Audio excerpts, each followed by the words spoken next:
Hello everyone, start करते हैं आज की वीडियो को। और आज के वीडियो में हम डिस्कस करने वाले हैं 71st नेशनल फिल्म अवार्ड के बारे में, जो कि अभी हाल ही में अनाउंस किए गए हैं।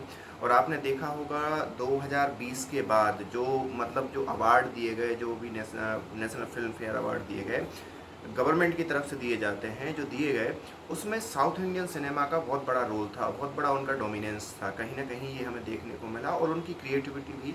सीधी सी बात थी, एक नई नई मूवी आई थी, वो ब्लॉकबस्टर हुई, छोटी बजट की मूवी थी, फिर भी लोगों ने बहुत ज़्यादा पसंद किया। उसकी लोकप्रियता भी बहुत चरम पर थी। अभी हाल ही में जो हेड किया गया आशुतोष गोवरिकर जी, जो कि वहाँ एक डायरेक्टर हैं, वेल नोन डायरेक्टर हैं बॉलीवुड के, उन्होंने इस पूरी की पूरी कमेटी को हेड किया था। और अभी बाद में जब 71st नेशनल अवार्ड का अनाउंसमेंट हुआ, तो उसमें हमें देखने को मिला कहीं ना कहीं बॉलीवुड ने थोड़ा सा शिफ्ट हुआ है, और बॉलीवुड ने अपना जो एक प्रकार से सिंहासन था उसको फिर से रिक्लेम करने की कोशिश की है। ये मैं इसलिए बोल रहा हूँ क्योंकि आपको मालूम होगा, well known actor Shahrukh Khan को अभी तक आपका देख रहे होंगे, उनको 30-35 साल से काम करते हुए देख रहे होंगे, लेकिन अभी तक उनको नेशनल फिल्म अवार्ड नहीं मिला था। उनको बेस्ट एक्टर का अवार्ड मिला जवान मूवी के लिए। दूसरा अगर हम बात करें, बहुत अच्छी एक्ट्रेस का जो अवार्ड है वो किसको मिला, वो मिला रानी मुखर्जी के लिए। वो मिसेस बनर्जी वर्सेस नॉर्वे, उनकी एक मूवी आई थी। वो एक बहुत ही पेरेंटल और इमोशनल ड्रामा था, पेरेंट और मदर और चाइल्ड के रिलेशन को लेकर। तो उसके लिए इनके लिए मिला है बेस्ट एक्ट्रेस का अवार्ड। दूसरी बात, अगर बहुत पॉपुलर मूवी की बात करें तो करण जौहर की मूवी को मिला है, जिसमें रणवीर सिंह उसमें मुख्य किरदार में थे और आलिया भट्ट मुख्य किरदार में थी, तो उनको भी एक बेस्ट पॉपुलर मूवी का। एक और चीज़ आती है, जो विक्रांत मैसी की मूवी है, तो बेस्ट फीचर फिल्म का अवार्ड मिला है विक्रांत मैसी की मूवी, जो कि 12th फेल आपने सुना होगा। तो विक्रांत मैसी ने सीधी सी बात है धन्यवाद किया।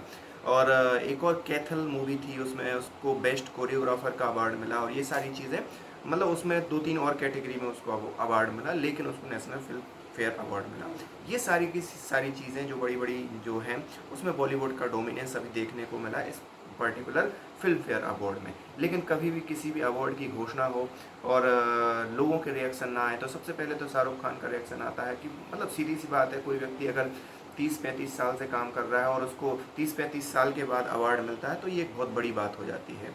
और दूसरी बात, रानी मुखर्जी को भी यही है, रानी मुखर्जी को भी अभी अवार्ड नहीं मिला था, तो उनको भी अवार्ड मिलना एक बहुत बड़ी बात है। ये सारी चीज़ें तो हो रही थी। रणवीर सिंह की मूवी को मिला, करण जौहर ने भी कहा कि बहुत अच्छा लगा कि उनकी मूवी को अवार्ड मिला। तो ये सारी चीज़ें थी, लेकिन एक यहाँ पर इशू और एक कहना चाहिए एक विवाद, सीधी सी बात है, राजनीति होती है किसी भी अवार्ड को लेकर, किसी भी चीज़ों को लेकर।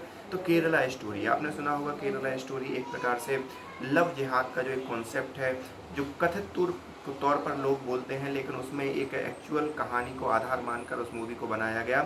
और उस मूवी में दिखाया गया कि कैसे लव जिहाद करके लड़कियों को वहाँ पर विदेश भेजते थे, और फिर उनको या तो सुसाइड बॉम्बिंग में या प्रोस्टिट्यूशन में यहाँ पर ढकेल दिया जाता था। ये सारी चीज़ें उन्होंने उसमें दिखाई, बड़े ही नॉर्मल वे में दिखाई, तो उसे सिनेमेटोग्राफी का बेस्ट सिनेमेटोग्राफी का अवार्ड मिला।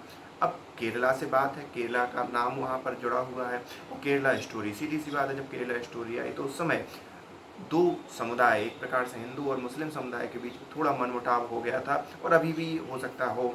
लेकिन जो केरला के मुख्यमंत्री हैं, उन्होंने पिनरई विजयन साहब, उन्होंने इस चीज़ की आलोचना की है कि ये मूवी को अवार्ड नहीं दिया जाना चाहिए। ये कहीं ना कहीं केरला का जो सामंजस्य है, जो एक दूसरे से मिलकर रहने का वो है, उसको हर्ट करता है। इस प्रकार के मूवी को अवार्ड नहीं मिलना चाहिए। लेकिन अगर आप देखेंगे केरला स्टोरी, तो उसमें भी आप आइए, आपके पर्सनल व्यू है, लेकिन उसमें बड़े ही रियलिस्टिक वे में दिखाया गया। और यही उनके जो आशुतोष गोवरिकर जी हैं, उन्होंने इस चीज़ को सामने रखा कि इसलिए उसको अवार्ड दिया गया। अब इस पर कई प्रकार की राजनीतिक टिप्पणियां होंगी अभी, क्योंकि तमिलनाडु के अंदर भी चुनाव है, तो तमिलनाडु के मुख्यमंत्री ये बोल सकते हैं कि भाई हिंदी या बॉलीवुड सिनेमा को ज़्यादा अवार्ड दिया। वैसे बोलेंगे नहीं, it is just a kind of thing कि हो सकता है चुनावी प्रचार और चुनावी फ़ायदा लेने के लिए ये इस प्रकार की चीज़ें की जाएँ। लेकिन सभी की सभी चीज़ें, सभी की सभी राजनीतिक वक्तव्य तब तक सीमित रहते हैं जब तक कि चुनाव होता है। उसके बाद सारी चीज़ें हम भी जानते हैं और आप भी जानते हैं, सब समान रहती हैं। तो इस प्रकार से ये पूरा का पूरा 71st नेशनल अवार्ड था, इसके बारे में मैंने बताया। आप इस बारे में क्या सोचते हैं, और आपकी भी अगर कोई पसंदीदा फिल्म है जिसको अवार्ड मिला हो तो उसके बारे में आप हमें कमेंट करके बता सकते हैं। मिलते हैं नेक्स्ट वीडियो में, तब तक के लिए थैंक यू।